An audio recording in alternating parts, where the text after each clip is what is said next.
অবজেক্টের আগে সাধারণত বাই বসে, যেখানে আমরা লিখেছিলাম যে I am helped by you, অবজেক্টের আগে বাই বসেছে।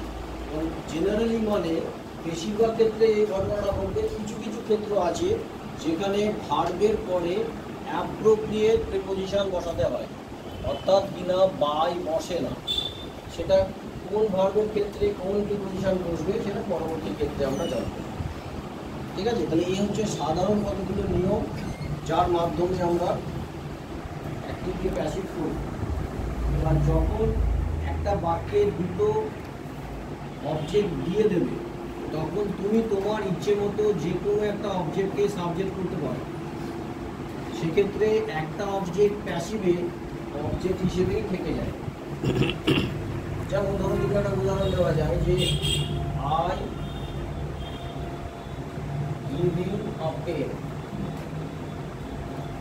দেখো এখানে ইটা ইনডিরেক্ট অবজেক্ট আর এ পেন ডিরেক্ট অবজেক্ট। কারণ আমরা এই ফর্মেশনটাকে মাথায় রেখে বাক্যটা লিখেছি। এই ফর্মেশনটাকে মাথায় রেখে বাক্য লিখতাম, তাহলে কি লিখবো? I give a pen to you.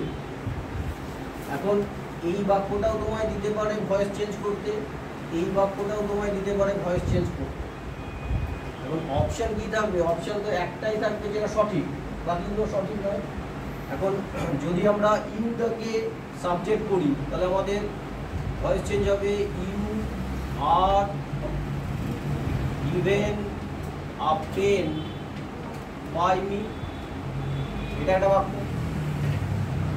তাহলে এখানে অবজেক্ট ইউ সাবজেক্টে পরিণত হলো, আর এ পেন